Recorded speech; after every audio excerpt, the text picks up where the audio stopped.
It was supposed to be a peaceful Saturday morning. I had my thermos, my fishing rod, and the sun rising over the water on my private ranch lake. I've owned this land for over 20 years, and that lake, I dug it myself, stocked it myself, and paid every dime of the taxes that keep it running clean and full. So, you can imagine my surprise when a woman I barely recognized stormed up from the tree line in a branded HOA vest, shouting about unauthorized fishing. I had headphones in, but her voice pierced right through the breeze.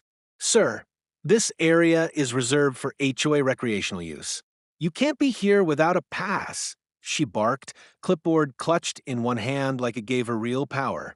I calmly stood up and asked who she was. Karen, of course, self-declared president of the HOA from the nearby housing development. She didn't like my tone and said if I didn't leave the HOA-managed conservation lake, immediately she'd call the authorities.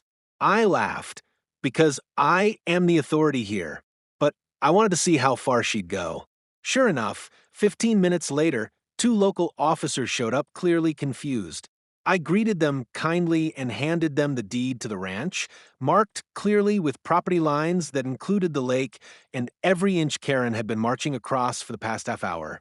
While the officers looked it over, I pulled up the GIS maps and land records from the county assessor's website on my phone.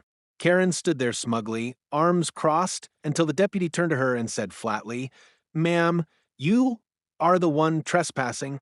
This lake is private property." Her jaw dropped. But we've used this lake for HOA parties and events, she protested. That's going to be a problem, the officer said.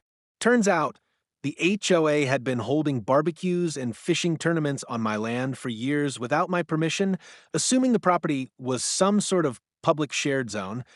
It wasn't. It never was. I had just been too busy to notice. With this incident as the final straw, I filed a formal notice of trespass and had my attorney send a cease and desist letter to the entire HOA board. Karen was hit with a fine, and their annual Summer on the Lake event canceled indefinitely. The best part? I got to keep fishing in peace on my lake while Karen watched from beyond the no trespassing signs, furious and powerless. Just the way it should be.